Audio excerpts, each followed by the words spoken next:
Cette troisième Media Day, c'est super. On a dit beaucoup de choses, on a fait 2-3 annonces.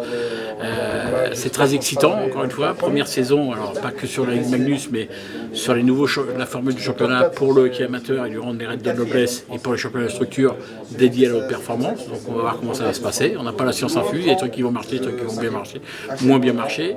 Et puis après la réforme de l'arbitrage, où on a eu beaucoup de feedback positif fin de saison, on espère que ça va continuer et s'amplifier, où là, la problématique de l'arbitrage devient un mauvais souvenir et ça devient une chose de qualité. Et encore une fois, continuer d'avancer à la fois sur les nouveaux licenciés. On a battu record les dernières 25 000 licences.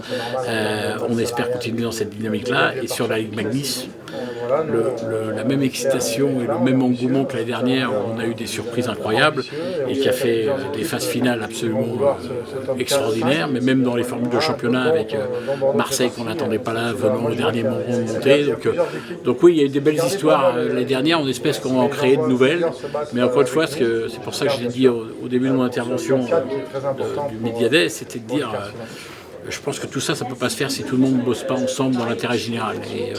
Et l'année dernière, il y a eu vraiment les prémices de ça. Il faut qu'on continue comme ça et qu'on engendre cette dynamique avec bien sûr les méga événements qu'on a réussi à décrocher. Alors peut-être les Jeux Olympiques 2026 tout de suite, que ce soit pour les masculins puisqu'on est meilleur deuxième, et puis pour les filles qui vont aller essayer de se qualifier au Japon, ce qui est loin d'être donné, en février 2025. Mais on va savoir tout ça de février 2025 pour les hommes et pour les femmes. Et puis après, championnat du monde, ça c'est sûr. À Paris, à Lyon 28, Jeux Olympiques, on est totalement qualifié pour nos 3 équipes de France, masculine, féminine et para.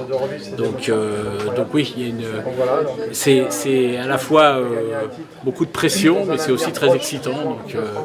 Donc les années qui viennent vont être assez cruciales. Ça fait 4-5 mois qu'on se prépare pour ça surtout, et donc on est excité, on a hâte que ça commence.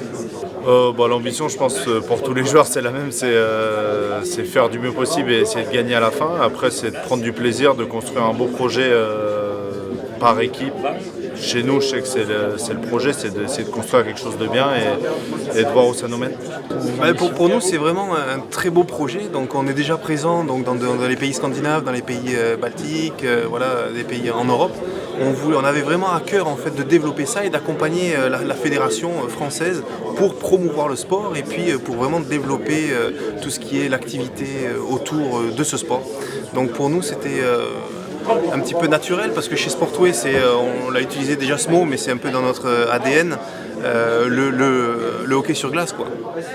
Alors nous, pour la Magnus, on a vraiment mis le paquet en sachant qu'on a mis un système d'intelligence artificielle, mais pas que. On a une personne qui est physiquement pour la Ligue Magnus, qui opère directement avec un système donc, télé, Broadcast Quality, c'est-à-dire qui est vraiment derrière pour pousser aussi le commentateur en collaboration avec ce commentateur, d'avoir des replays, d'avoir un petit peu plus de phase de jeu et puis vraiment d'avoir quelque chose qui est téléproduction.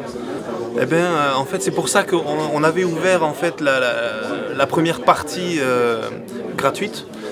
Donc tout ce qui était démonstration un petit peu, on voulait montrer, réconcilier le fan de ce qu'on pouvait faire, ce qu'on avait la capacité de faire. Et puis de toute façon c'est sur du long terme. On sait qu'on va s'améliorer encore dans les prochaines semaines. C'est une nouvelle saison, on part même sur, je dirais même 2 saisons, parce qu'on a signé le contrat de partenariat cette année et on en est très heureux au vu de l'évolution de la Synerglace Ligue Magnus et puis des échéances à venir. Donc comme je le disais tout à l'heure, on est vraiment sur un partenariat naturel et on a hâte que ça commence et de suivre ça avec toutes les échéances qui nous attendent et tout ce qu'on essaye de mettre en place pour accompagner la fédération.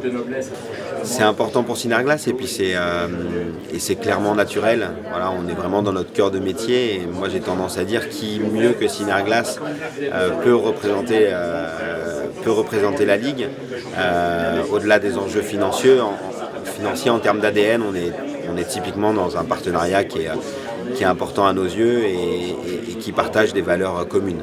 Que les clubs continuent à faire le spectacle pour qu'on ait toujours ces affluences qui augmentent et qu'on se régale.